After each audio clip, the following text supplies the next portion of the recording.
This series presents information based in part on theory and conjecture. The facts that will be presented are true. Scientists representing the world's foremost research centers took part in the examination of the evidence.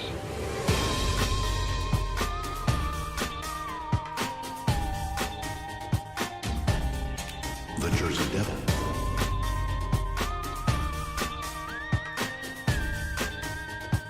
El Chupacabra.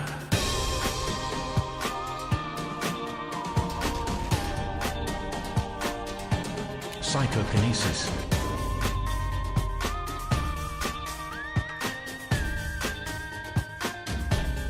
The Mothman.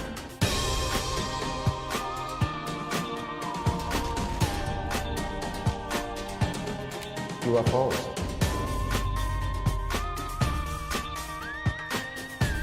Spontaneous human combustion.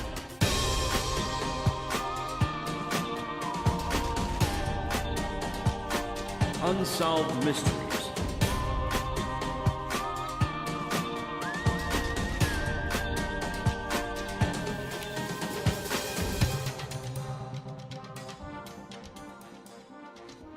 Hi, and welcome to Paranormal Guys. I'm Chris. And I'm Chad. And we're together.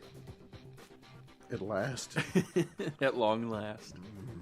For the first time, for the last time, for the first time. Hugs. No. No hugs? No. No. Might hit the microphones. That's true. So how is it going, Chadwick? It is going, sir. I still function. Always good. Functioning is good. It's true. I'm just happy that it's finally October. I am too. On the calendar and in the weather. There's so many Halloween decorations I haven't put up yet. It's the most wonderful time of the year. That's true. What's this? What's this? They say it's Christmas, my but eyes. they're liars. It's you got to be scary before you can be merry. Everybody remember that. Because you know, witches are flying and vampires are biting and mummies are shuffling around. What? Nothing. What? I think they should rewrite all Christmas carols to include Halloween. It's very festive. What would you do Jingle Bells to? Jack-o'-lantern, Jack-o'-lantern. I don't know. Jingle bell, putrid hell. I don't know. Jingle hell, jingle hell. Devil's got my foot. Satan's on his way. Shouldn't have opened that old book, and these are words you should never say. Hey! Old books. Old books. Because, you know, when you find an old book and it looks like it's bound in some kind of weird leather and it has all this weird stuff in it, the first thing you should do, read it out loud. It's what I've been taught. Yeah. All movies have taught me that somebody has to do it. Read it out loud. Might as well be you. That's the only way that you'll be able to read it. Mm-hmm. Backwards. Kicking off the first in our 2 October Halloweenish shows. Mm-hmm. Our scare-tastic episodes of darkness. Ooh. Scary. How's your progress on decorating for the annual Halloween party thing? Nothing yet. We're still trying to figure out some things because my decorating is different than other people's decorating. And yeah, where most people like to do it well in advance, you like to do it the morning of your party. It's not so much that. It's the preparation that has to be done before decorating. Listen to you, elitist. No, I'm saying that I don't have that preparation. Oh. It's other people that have that preparation. You don't prepare. You just yeah, I like to decorate. throw things up. You know, there's only so many ways you can put a skeleton out. I guess. I mean, that's what zip ties are for. I thought those were for kidnappings. No, those are rubber hoses and duct tape. Oh, clothesline. Mm-hmm. Astronaut. Nice. Nice callback, Chad. Thank you. Appreciate that.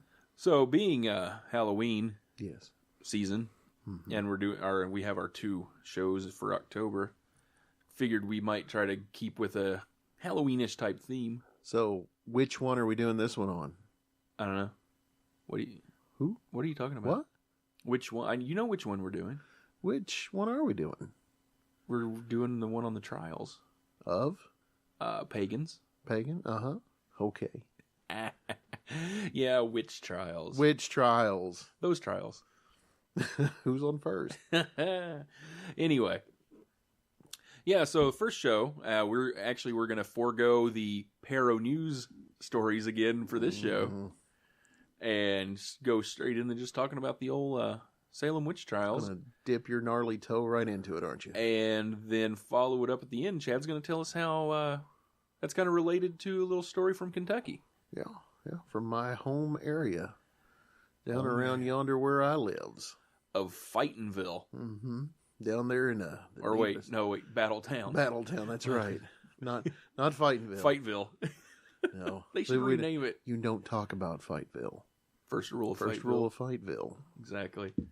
So anyway, Chad, I think a lot of people know, this is about like our last show with the Mothman. Uh-huh. Most people have heard of the witch trials and kind of have a general idea of what they were. Without going into crazy depth, we're going to cover the witch trials tonight. Okay. This episode of Paranormal Guys is going to have the most name drops of any show we've done. Sweet. But not a lot of dates. Well. Go ahead. What? Go ahead. What? I don't know, some reference to bad dates. Bad dates. So tonight, pretty much all of the stuff we're going to talk about comes from a book entitled Battletown Witch by Gerald Fisher. And Mr. Fisher's a very nice man. We got to meet him at Paracon. Right, and at some point we may go ahead and try to set up an interview with Mr. Fisher because he has a lot of information. He's actually a historian for Meade County. Mm-hmm. And the other source of our information for the show tonight is going to come from the Smithsonian's website, which I was telling you earlier, Chad, surprisingly has a really nice article or two on the witch trials. Yeah. Without knowing anything about the witch trials, mm-hmm. from just what you've heard on TV or seen in movies, yep. How many witches were tried and killed, and how did they kill them in the all witch of trials? them by fire. Wrong. Oh. Altogether, the Salem Witch Trials only took 20 lives. 20. And none of them were burned. Huh. Because in the United States, by the time the colonies were formed, England had already put a ban on burning at the stake. And actually in England, burning at the stake was never all that popular. Mm-hmm. Now, if you go to some of the other European countries, mainly, Spain, home of the Spanish Inquisition. Yeah. They like to do all manner of things like beheading, drowning, burning. You wouldn't expect that. You would never expect the Spanish Inquisition, really. No one expects the Spanish Inquisition. Nobody. Until they bring out the comfy chair. That's right. So all these Hammer movies from the 60s. Right. Either it's in Spain or they just made that up. It didn't happen. Right. Okay. Because like I said, by the time the colonies were around, burning was completely outlawed by English law. And by being English colonies, they were subject to that law, so there were no burnings. Now, in the United States, there are the 20 documented witch trials that led to an execution. Once again, you go back to Europe, that's in the tens of thousands. Now, when they stopped the burnings, or they had burnings, though? Right, in parts of Europe, that either beheading, drowning, or burning was the preferred method to get rid of a witch. So they made preparations to stop the burning, so they used preparation hemlock to stop the burning? Anyway. Yes. Right. And now in England, before the witch hunt started and everything, magic with a K was kind of commonplace because there were healers, there were people that knew like folk remedies and everything like that, and that was considered magic, and for the most part, is okay. Mm-hmm. But then along came our friends the Puritans. All the Puritans. Right, the Puritans, that anything and everything can be traced to the devil. Your corn didn't grow this year? The devil. You had an itch you couldn't reach? Devil. That's basically how it was, and that's sort of how they started it in England. They were actually winding down when the witch trials started in the United States. Mm-hmm. And in the United States, basically it comes down to there were two towns. There's Salem Village, which is today Danvers, Massachusetts, and Salem Town, that is Salem now. Those two towns were rivals. It kind of sounds like a soap opera, Chad. Mm-hmm. because there are feuds, finger pointings, there's deceit, there's lies, there's hysteria, and the fact that we already said the Puritans of the time blamed anything and everything they possibly could on the devil. Was it the Hatfields and McCoys of witch pointing? It was. So were there Puritans in both towns, or just yes? One? Okay. Yeah. It comes down to basically the two towns and the two families. It was in the late 17th century. There were the Putnams and the Porters. Putnams and Porters. Putnams and Porters. They were Puritans, and they had actually quite a lot of influence and were liked around. But Chad, yes, all that ended when the Porters built a sawmill and a dam. Because you know what ticks off somebody more than anything than you build a dam and it floods the farm. Yeah, that's not good. And that's exactly what happened, because when the Porters built their sawmill and dam, it completely flooded the Putnams farm. What kind of tools they used to build those? Were they Porter tools? No. Porter power tools. That's what they painted their house with, though. Oh, Porter paints? Mm-hmm. So, after the farm flooded, the Porters filed suit against the Putnams. Well... Commence feud. And they were kind of embattled in their little back and forth, bickering. And then enter the Reverend Samuel Parris. Reverend Samuel Parris, he came to Salem Village in 1689. The villagers on basically the town board voted for him to have a house and a barn and 2 acres of land. Well, he's lucky. Well, that was the thing. It doesn't sound like a lot now, but back then, that was a heck of a lot. And a lot of villagers didn't like that. They thought that it was too extravagant of a gift to give a preacher. So in 1691, the people that supported Parris and the Porters, who supported Parris, were ousted from the village council and replaced by members loyal to the Putnams and those who did not like the Porters.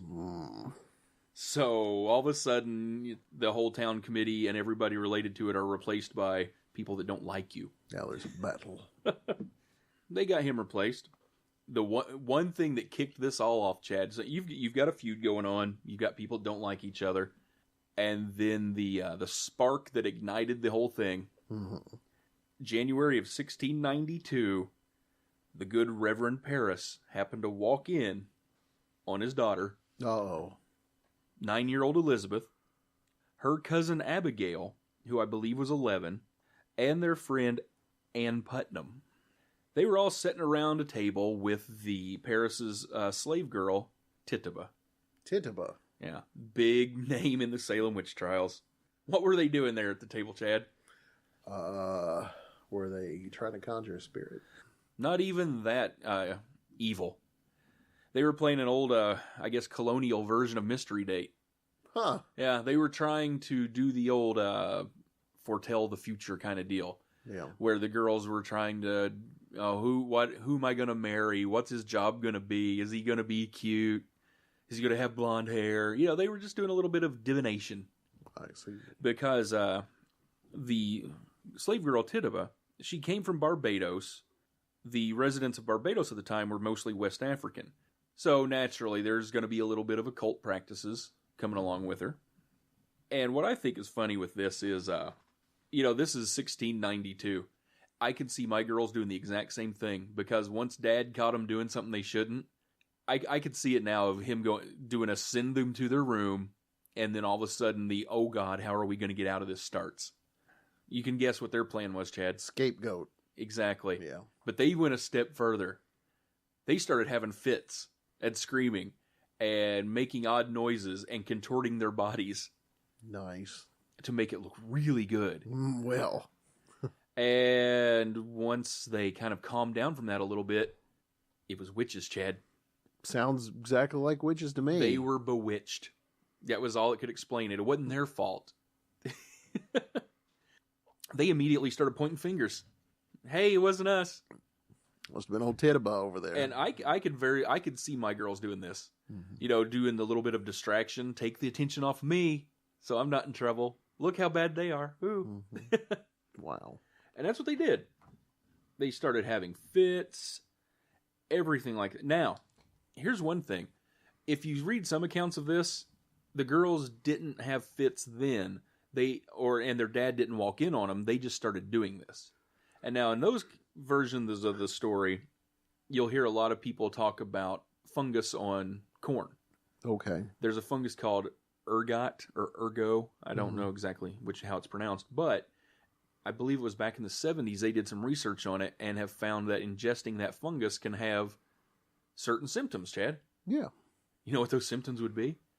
Flopping around. Yeah, flopping around, screaming.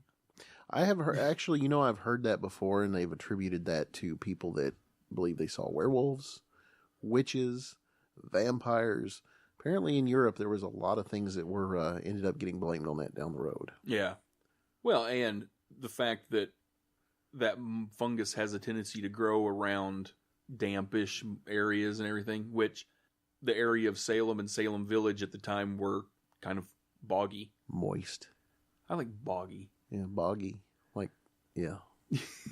Once the girls were kind of put under the old spotlight and asked, they started pointing the finger. And the first ones they pointed their finger at were Sarah Good. And you know why she was a witch, Chad? No. She didn't attend church regularly. She talked to herself sometimes. And she was poor, so she often begged for food. Well. Devil. Sounds like the most evil thing I've ever heard. And Sarah Osborne was another one they pointed a finger at. She is probably the most evil person that has ever existed. Green Goblin. She had premarital sex. Oh. Exactly. Uh-oh. Right there, in league with the devil. Mm. And of course, Tituba, by just nature of the beast, was included in that. Yeah. One theory on this is, as good as the Puritans were, and holy and righteous, they think the reason the girls pointed the finger at those three women were, one was a slave, and two, they probably heard their parents gossiping about the other two, and were like, hey, we've heard them say stuff about them. That Osborne and Good. Yeah, they're witches. They'll believe it. They're pure evil. They're looking for a reason. All three of the women were brought before the local magistrates and interrogated for several days, and this started on March 1st of 1962. 1962? 1962. Really?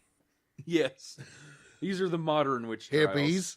But in this show, I'm sorry, you're right. We're talking about the ones from 1692. No, dyslexia is one of the first signs. Is it dyslexia if you flip it upside down instead of just... I think anytime you scramble it up, it's dyslexia. Huh. Or you're just stupid. So in I'm appalled March by your ignorance. 1692 of the year 1, Osborne and Good both said, we ain't witches. Did they say it just like that? I think they did. Nuh-uh, we ain't no witches. They probably threw like a thou or something in there. We ain't thou's no witches. We ain't witches unto thou. Us ain't witch and thus and them. Those. Now, Tituba. Exactly. They tried to push it off on her. Well, actually, they didn't. Tituba herself was like, yeah, I'm a witch. Really? Well, and what comes into play here, Chad, is why the mass hysteria kind of turned into I might benefit from this whole witch thing. Really? Yeah, it turns out that if you were accused of being a witch, you didn't have to automatically die or spend your life in prison. Mm-hmm. If you just went, you're right, I'm a witch, you got me, but I'm really sorry, they let you live. Retribution. And you didn't stay in jail. They just exiled you from the community. Oh, she's getting run away. But now, the reason... this is a theory of why a lot of witches were accused, was once people got wind of that, when they were exiled from the community, the government, whatever form of government they had at the time. Lawgivers. Yeah, after the village government took their share of what they deemed worthy for the cost of having a trial and everything, they would often sell the property. And if you happen to be a person that was afflicted by a witch and your neighbor happened to have a bunch of property you kind of liked that was next to yours, you might get that at a little deal because that witch made my corn not grow. Well, I sure liked her field. Shoot far. So a lot of people gained a little bit of wealth from their neighbors getting kicked out. So Tituba kind of did the, I'm going to try to save myself here, just be, yeah, I'm a witch, you're right. But the way she confessed it was, she said, the devil came to me and bid me serve him. She described elaborate images of black dogs, red cats, yellow birds, and a black man. And purple horseshoes. Who wanted her to sign his book. She admitted that she signed the book and said that there were several other witches looking to destroy the Puritans. Wow. So all three were put in jail. Well, now that you've signed my book. That planted the seed, Chad, the first three. Then all of a sudden it was just, you could, if you were seen within 5 feet of a cat witch. Like a sand witch. Exactly. I mean, it was, you could look at somebody cross-eyed accidentally. Witch. Man. And then witch. the thing was, you couldn't pull the old, well, I'm just going to stay in my house and get out of this. No, because then it was like, oh, they stay in their house. They don't like to be seen in public. Witch. Yeah. With that seed of paranoia planted, a stream of accusations followed over the next few months. Charges against Martha Corey, a loyal member of the church in Salem Village, concerned the community. If she was a witch, Chad, anybody could be a witch. True that. Magistrates even questioned Sarah Good's 4-year-old daughter. And her timid answers were construed as a confession. Because, you get a 4-year-old in front of everybody to start asking her questions. Like, is your mom a witch? Does she talk to the devil? Yeah, she's going to go... Well, they took her doing that as, oh, well, she's right. Her mom's a witch. I mean, most 4-year-olds that I know could probably point out witches right away. Right. But then the questioning got even more serious in April, when Deputy Governor Thomas Danforth and his assistants attended the hearings. Dozens of people from Salem and other Massachusetts villages were brought in for questioning.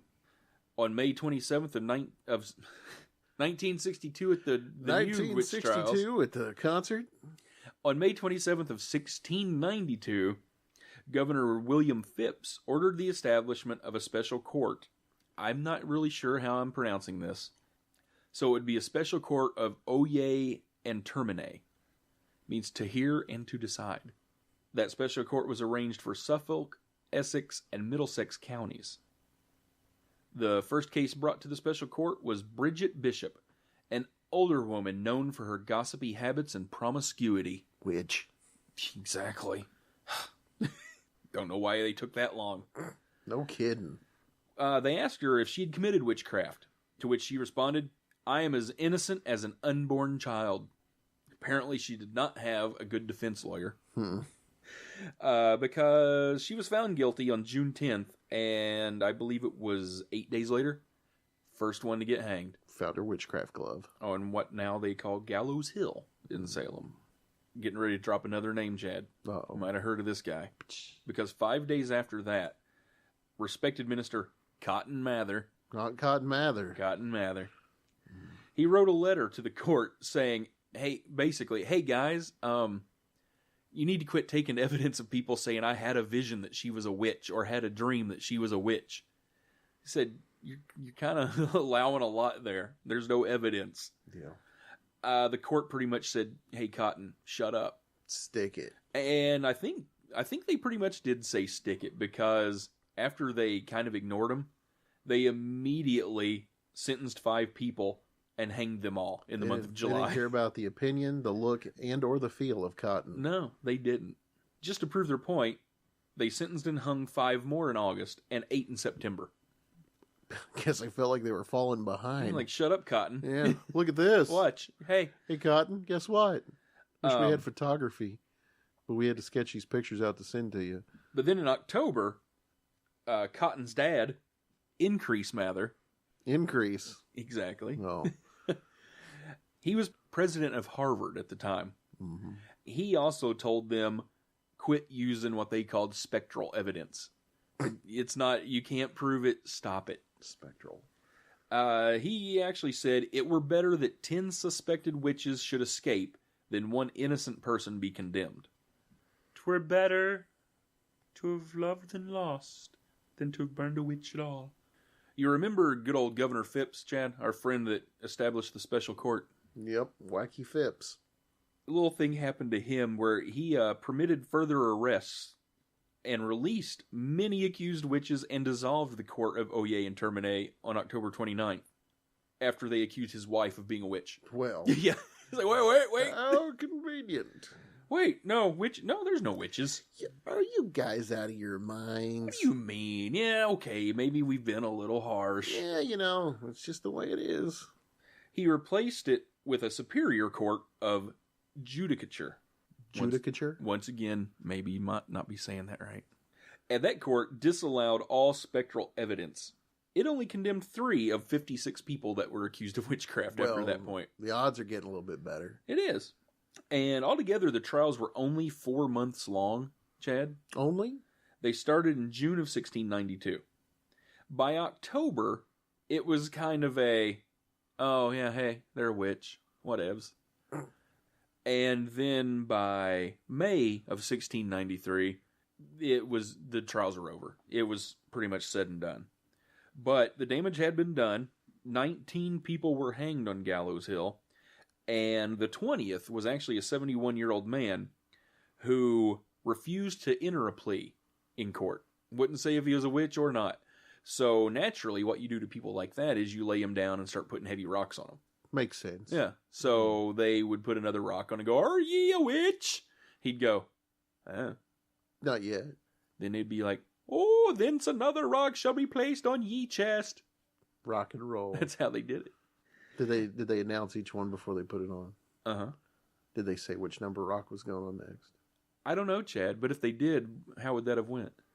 Rock 23. I don't know. So yeah, he was eventually, that happens, you can't breathe. So he never got to say whether he was a witch or not. Do they chant in the background when they're doing it? We We placed another rock. Placed another rock. Placed another rock. I think they were telling him, "We will rock you." Oh. We will rock you. Several more people actually died in jail while they were being held for being witches. 200 people overall had been accused of practicing devil magic. Oh. Another Rob Zombie song. Devil magic? Devil magic, devil magic, devil magic, devil magic. Which over there? Devil magic, devil magic. Nice. You may be wondering, Chad, well, hey, what happened to the original witch, old Tituba over there? I don't know. What happened to Tituba over there? For being the only person that actually, it was proved that she had some sort of occult thing going on. Mm-hmm. She's set in prison for a year, and then someone paid for her to be released. Who? The devil? That's what I'm thinking, because they don't mention a name. It just said someone paid for her release. See, she was just she started everything, Uh-huh. and then they got her out. She went to Mexico. She opened up a bar called the Tituba Twister. Wow. And she's fine. No, but I think they did say that the person that paid the money to get her out had a really dark, deep voice. Did he? Yeah, it was like, "This is for Tituba." I brought money to see Tituba. They're all Get out of jail. They're all in ones. Eventually, cooler heads prevailed and everything, and even longer after that, they apologized. We're sorry. Because almost immediately following the trials and executions, people like Judge Samuel Sewell publicly confessed their errors and guilt of the whole matter. Really? On January 14th of 1697, the General Court ordered a day of fasting and soul-searching for the tragedy of Salem. In 1702, the court declared the trials unlawful. Then in 1711, the colony passed a bill restoring the rights and good names of those accused and gave £600 of restitution to the heirs of the people for accidentally accusing and killing their family. They're dead, and that does them no good. Well, Chad, it gets even better. Uh-huh.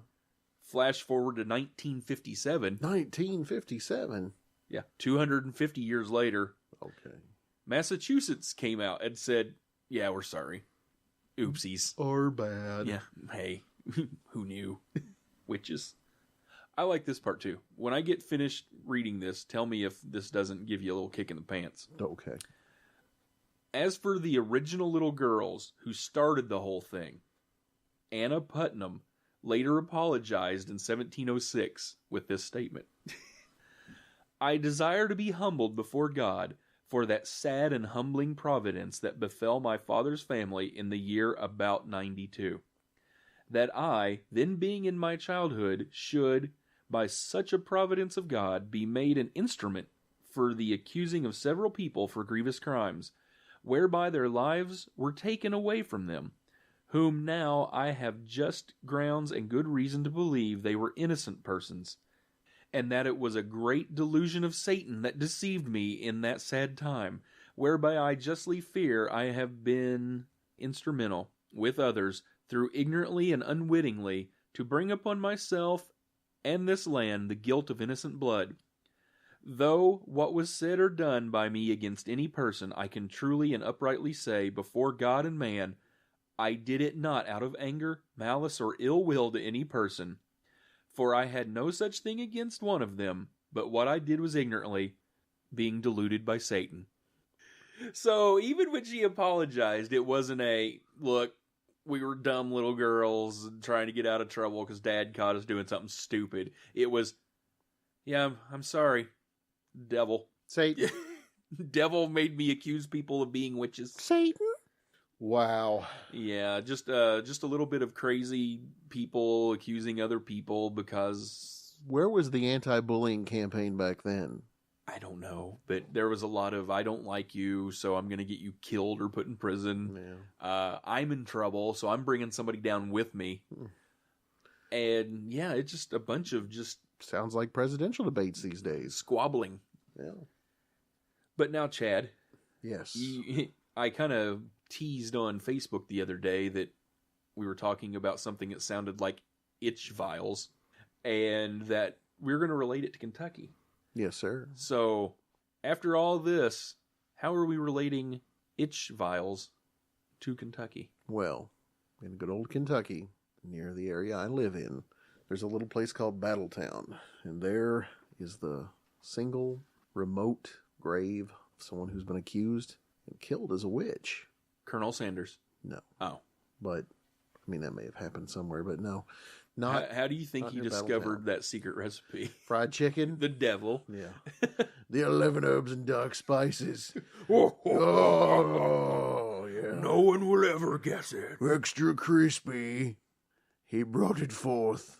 There was the regular chicken, the extra crispy chicken. Fired in the fires of hell. Originally, you could only buy a bucket and 6 pieces with 6 sides and 6 biscuits. It's our 666 deal. But no, this is... It'd make it a lot better if Colonel Sanders was a Satanist. Colonel Satan Sanders. You know, we weren't going to originally start a fried chicken restaurant, but we sacrificed so many of them to the Dark Lord. We decided, hey... These CFK. After we sacrifice them, we'll just fry them up. In the buckets, it's not always chicken parts. Oh, but we digress. I found a foot. All right. Well, this comes to us from Haunted Meade County by Gerald W. Fisher from the Meade County Tourism website. Once again, Mr. Fisher is the author of the Battletown Witch, which is the story of Leah Smock, and I'm about to tell you about that now. Most of the old people who knew first-hand reports of Leah think she was a very intelligent, beautiful girl who knew the magic verbs and natural cures. She was also thought to possess powerful intuition and maybe had the second sight, or be able to predict through natural or supernatural reasoning things yet to be. She was very intelligent, among other things, and was accused of driving 2 boys who teased her to go out of their minds. Hannibal Lecter, those 2. She supposedly cursed and caused the death of 2 fine horses when their owners forbade her petting them, and caused the death of an infant whose mother refused to let Leah hold the child. Go back to that horse thing. Uh-huh. You remember that, if what's good for you. If I come over to your house and want to pet Gizzy, because I'll be like, oh, Satan knows. Uh-huh. knows. Gizzy knows better. She can repel evil. Can she? Yeah, she's full of cuteness and joy and happiness. But not Rufus. Rufus is the I think dark he's one. in league with the devil. You've seen how his eyes glow that green. He goes all crazy, devil dog barking at you and gives you a side eye. Does that weird walking upside down on the ceiling thing with his head turned over. My favorite's when you're eating. And he goes... But anyway. Yeah, sorry. Yeah.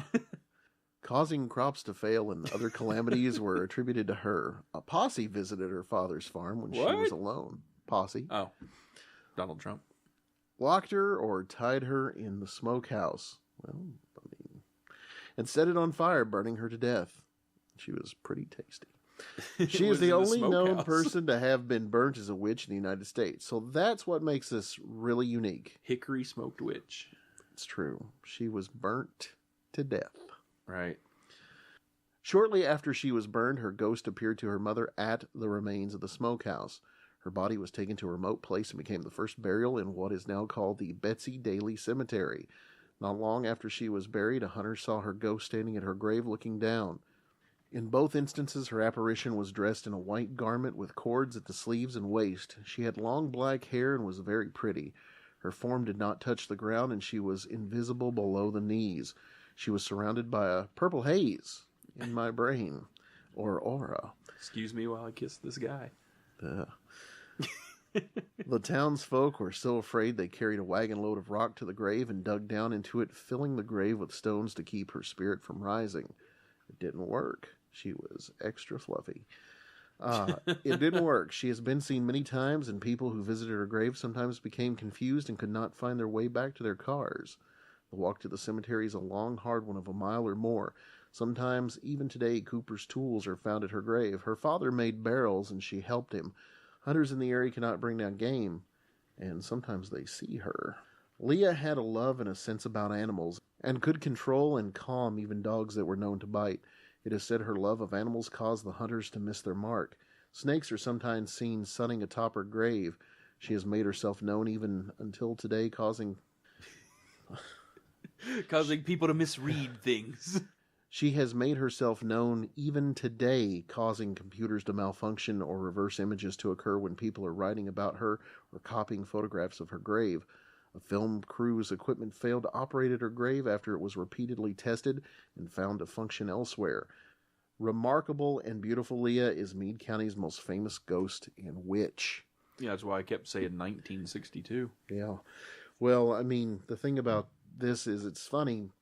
Before I really knew more about her case, my uncle and my grandfather would hunt down in that area, and they tell me about the grave. And my grandpa actually said that he always felt really weird when he was near it, and there was a certain plant that grows on that grave that you can't find anywhere else in the area. Marijuana. It could be covered with crops of corn. But anyway, yeah, that's pretty interesting. Yep. Now, one thing, and a little side note here. She is the only person accused of witchcraft and burned in the United States that is documented. One of the reasons that they believe that more of the witches being burned story is so popular and well-traveled is a lot of times after the witches were hanged, it wasn't enough, to hang you and kill you. It was, you still might have the devil in you, so now we're going to burn your body. Don't want you popping up later. So a lot of times after the hanging, they would go ahead and burn the body, and that's where they believe a lot of the legend of burning witches at the stake in the United States came from. Yep. But Leah actually did get burned. Yep, back when they had the Ron Popeil witch dehydrator. All right, and the thing is, that was 150-ish years after Salem. Mm-hmm. So it was still occasionally barbecue time for witches. Well, and I mean, you see that a lot of times they'll document things like that in Europe now, where these little pockets, these little neighborhoods where their beliefs haven't changed. Like, it's not uncommon to see some village out there somewhere that's dug up a body because it's a vampire and they stake it. Oh, yeah, and witches specifically, if you follow a lot of odd news sites, however you want to word that, Africa, they still are very big on the witch hunting. Mm-hmm. Yep. And will blame a lot that happens anywhere on witches and, accuse a person or persons of it, and one way or another get rid of said person or persons. And Native Americans with skinwalkers, they still very much believe that skinwalkers or witches exist within their culture. Right. Which, there are witches. Not your Harry Potter insert name of movie here witches, but yeah, I mean, there always have been and always will be witches. And for the most part, people that consider themselves witches are nothing more than just nature people. I mean, I've dated a few witches. No, witches with a W, Chad. Oh. Oh, but anyway. Yes, sir. There is your first installment of A Paranormal Guy's Halloween. Ooh.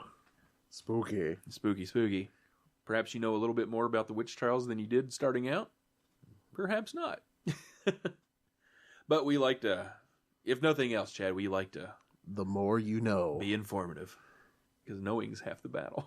True that. And you know a way that you can know more, Chad? No, Chris. What is that? Well, if you go over to paranormalguys.com, you can know all kinds of things. You can know what Chad looks like. True. You can know what Chad with Nick Redfern looks like. True. You can know what Chad with Bobcat Goldthwait looks like. True. Maybe even Chad with Bob Gimlin. That's really true. But yeah, going over to paranormalguys.com, that's our website where you can listen to the show. You can see all kinds of pictures about us doing the show and go into various places. You could check out some of that new fancy Chad Smith artwork that Chris told me I had to do now. That's right. Twisting your arm. Yeah. There is a form on there. You can send us an email. And if you want to send us an email just telling us any kind of suggestions, comments, tell us how we're doing. Stories. Chad always likes to get stories. I do like stories. And we forgot to mention this last time, Chad, but what? If you would like to request a special Paranormal Guys decal, yes, we still have some. What do they have to do, Chris? All you got to do is drop us a little line with your name and address and say, hey, give me one of them decals. We're going to pay for shipping. Our gift to you. It is a gift. There's also a place on the website where you can sign up for an email notification every time one of the new shows drops. Have your kind of finger handy. on the pulse. That's right. And there's also a little section on there that Chad likes to talk about, because he's much better than I am at this, about giving us a donation. Yes. Donations would be greatly appreciated. We are not fueled by the faceless giant corporations that run this country. We pay for everything out of pocket. So if you enjoy the show and you'd like to make a little donation, the show's always going to be free if we can keep it that way. But if you'd like to make a little donation to keep our overhead costs going, we would greatly appreciate that. You will pay for entertainment. Pay? Are you not entertained? And another really cool thing to do would be head on over to our Facebook page and like us there. You should always like us. Well, I mean, you're always going to like us, but that's true. Like our Facebook page. We're perky. But yeah, head on over to facebook.com/paranormalguys. Give us a like. And as well as the email notification list, there's another place that as soon as a new show goes up, you'll get a notification. While you're there on Paranormal Guys' Facebook page, head on over to William Blanchard's Facebook page. And that is facebook.com/William Blanchard Soundtrack. He's the gentleman that does all the music for the show. And he has all kinds of tunes that you don't even get to hear here on the show available for purchase, download, and all other assorted accoutrements. Musical genius. He is. Give Mr. Blanchard a little love there and like his Facebook page as well. Wait a minute, Chris. Yes? Before we stop, I just want to say I'm appalled by your ignorance and the hell you say. Oh, thank you. You're welcome. I mean, I'm going to go ahead and say I've been a little depressed the past couple shows when I've been editing. Kind of felt like you had a low blood sugar. Yeah, at the end, I had that Christmas morning. You know how it's all exciting, you get presents, you open them and everything, and then about a half an hour after everybody's done opening presents, you get that just kind of, that just let down feel. Sure. That's how I am at the end of editing the shows lately. Sad. I get to there and I go, Chad hasn't said his, oh. I'm sorry. It's fine. It is. Because despite you not saying your little things, we always have one thing, Chad. Yeah, what's that? Have a paranormal weeks.